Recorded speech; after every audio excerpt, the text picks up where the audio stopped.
planning a holiday party can be very stressful. You have and no decorating idea. one, tell me about it.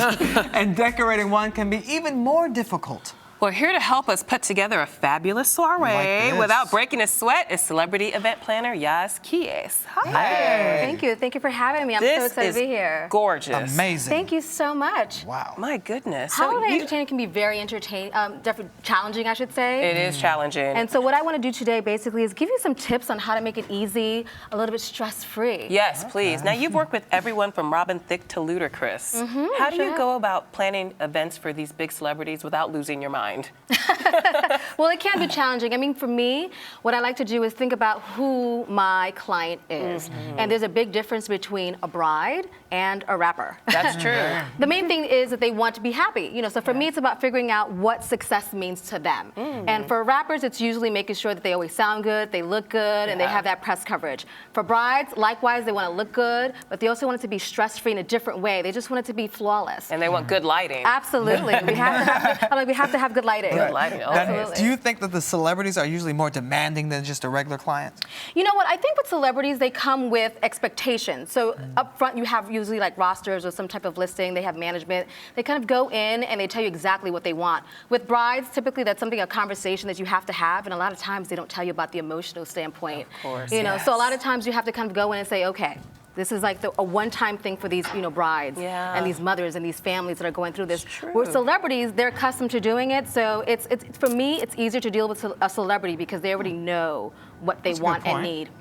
Now, why is planning the holiday party so stressful? Because everyone wants to be fabulous. Yes, and it's not easy to be fabulous, and it takes a lot of work. And I think that's one part that people tend to forget, is that there takes a lot of prep work in terms of making sure that everyone in the family is happy. And of course, you always have, your auntie or someone like that. And you don't want them talking about you. Exactly. Girl, that party was you don't want them talking about it. Seven us picking the blankets. That would be me. All right, so tell us, how can we make this party planning process easier, please? Well, what I've done is I broke it down into 3 separate areas. Okay, well, let's get the party started. Fantastic. So the first thing I'm focusing on today is the kids. That's a lot of times people forget about the children. And what ends up happening is when you have kids who don't have activities, they get bored, they run around, and they cause exactly. So what I like to do is I have a little one. Her name is Brooke, and she's 3. Hi, Brooke. Hi, Brooke. Shout out to Brooke. And just like her mommy, she loves to entertain. She loves to have activities. So for me, when I'm setting a table for the kids, number 1 is set a place for the kids. Yes. Have something that's specifically dedicated to them. Okay. And don't have a table that, doesn't feel special. Right. The kids, just like the adults, want to have their own space. So it's important that we create that for them. So here we have a tablescape that includes gingerbread making. So that's the activity for them. So they actually will be able to decorate themselves. Absolutely. And let me tell you, I've done this before, and it keeps them incredibly busy. They're having fun, and they really feel like they have accomplished something. And for me, that's really amazing when you see your kids, just feel so great about what they've done. And you have a keepsake to take home. Yeah. Absolutely. And it's pretty simple. No, it is. Gingerbread, a few little candies here and there. They actually have kits available at some of these craft stores like a Michael's, Joann's, Five Below, and you can purchase them pretty inexpensively. Pretty much like for $5. It already comes kitted. Great. Unless you want to Martha Stewart the situation and just make everything from scratch. No. Right. Michael's is just fine. Exactly. So this here actually comes from a kit, and it's available at Five Below. It's only $5 if you can believe it. Nice. And it comes with all of the candies available for the actual houses, and they come in different shapes. So as you can imagine, you have someone who's a little bit smaller. They may want a smaller house, and some of the big kids want a bigger challenge. Then you have some of the other pieces here. I would play with that. I know, that's great. I want one. And I have, and we all have. The other thing that I have here is, in terms of drinks, a lot of times, again, kids are forgotten about. They usually have a juice box or something like that. I say let's make it a little bit more festive. Ooh, a signature drink for the kiddies. Absolutely. Okay, Look, I'm a big idea, cocktail connoisseur, so for me, it's all about having some good drinks. I like that. Okay. So this is basically just some chocolate milk. Okay. And then we can have some whipped cream. And that always spices it up. Look how pretty that is. Now, what kid doesn't like whipped cream? Right. My daughter will just eat the whipped cream off top. That's it. I know some adults that'll do that. I think I put some whipped cream on myself. See, now the good thing about having that table over there is you keep them away from this beautiful table here. Absolutely. So let's move over here. That's really important. So here, what I've done is I've created a tablescape that says holiday, but it doesn't say, ho, ho, ho all the way. Right. For me, it's really important to just I'm not a big person in terms of like having Santa Claus and it being overly Over the excessive. top. You know, for me, I want to be able to take some of these pieces and utilize it in the future. I love this table because it's festive, but it's also very chic. And sophisticated. Yes. Nice adult You've got party. roses and peonies and the whole nine. Nice. And what's great as well is that you have the centerpiece right here that you can actually give away to your family members. This is very nice. Or your guests. Now, what's the secret to putting a table that's this layered together? Is it Time. about the layers? I mean, but little is it time. about the layers? Does that really make a difference? Because you see these, and it's like you have 5 different layers here. Oh, absolutely. I mean, for me, I think it's all about texture and just creating different pops and contrasts and making it interesting. You know, from here, you have some beautiful roses, you have some peonies, you have some cones. So it's taking some of my personal favorite flowers and then just making it a little bit more festive. And I think one of the things that also we should take note of is it doesn't have to be expensive. It doesn't. I mean, these plates are from Pier 1. You can get great plates from Target, so that's Right. always an option too. And what- Because people think they have to break the bank to throw one of these marvelous soirees, but you don't have to. You don't have to. And what's really great with, you know, stores like Pier 1 and Target is that they Target. offer collections. So in terms of putting it all together, it doesn't have to be as challenging. You know, pretty much if you know, contain yourself within a palette, for me, I like to always select like 3 things or 3 textures. So for here, we have the red, we have the gold, and then we have the natural kind of brown color. So if you just focus on that, that's a way to basically make it all cohesive. A lot of times... So pick a palette, focus on that, Right. and don't veer off the chosen palette. Right, Okay. exactly. I think you can't go wrong. You know, sometimes people become overwhelmed and they start adding, you know, 5, 10 colors, and then it just looks like a mishmash of things. This is the easy way to do it. One of the main places people get overwhelmed is trying to just pick a center theme. Like, what do you start with first? The tablecloth, the flower arrangement? Where do you start? And then go from there. This is what I do. In terms of saving money, what I like to do is actually go to the stores in advance,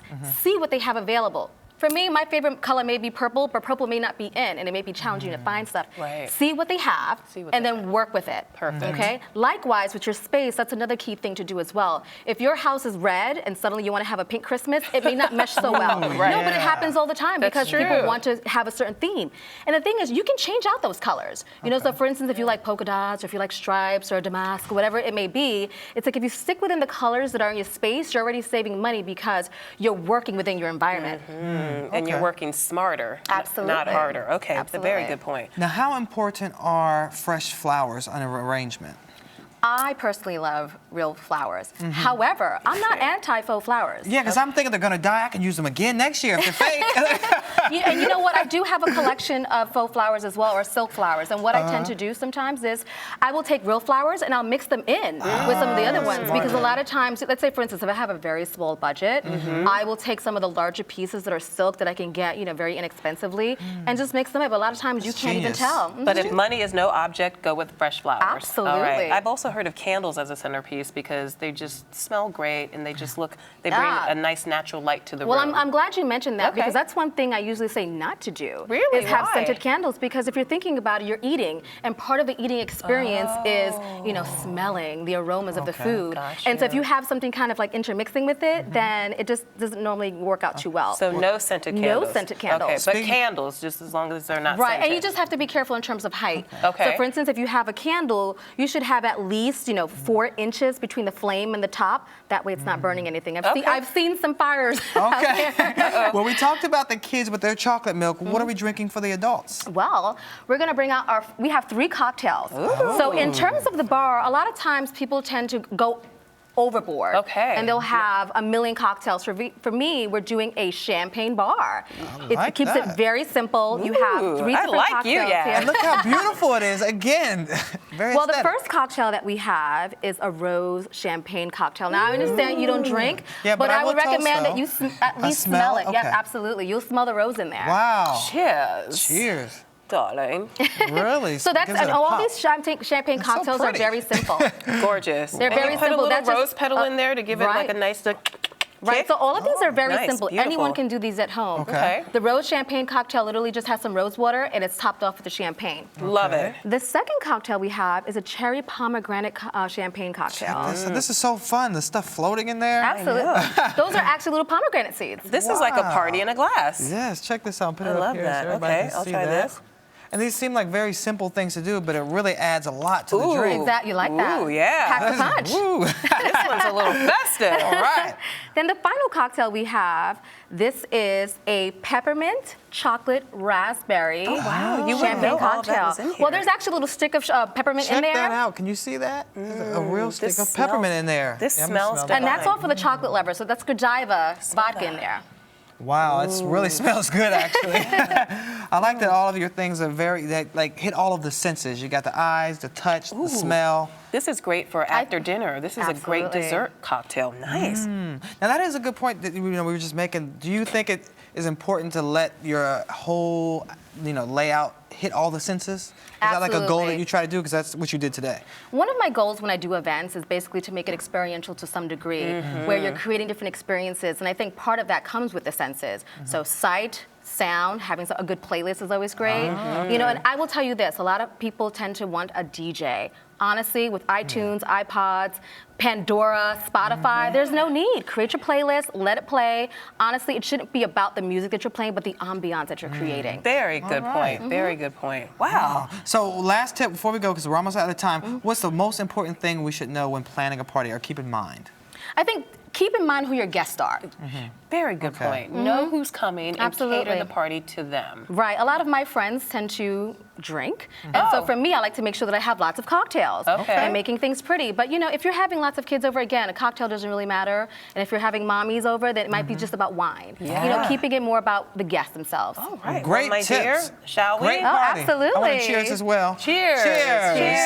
Happy holidays. Happy holidays. Yes, thank you. And you're watching Arise Entertainment 360. Cheers. Cheers. That smells great.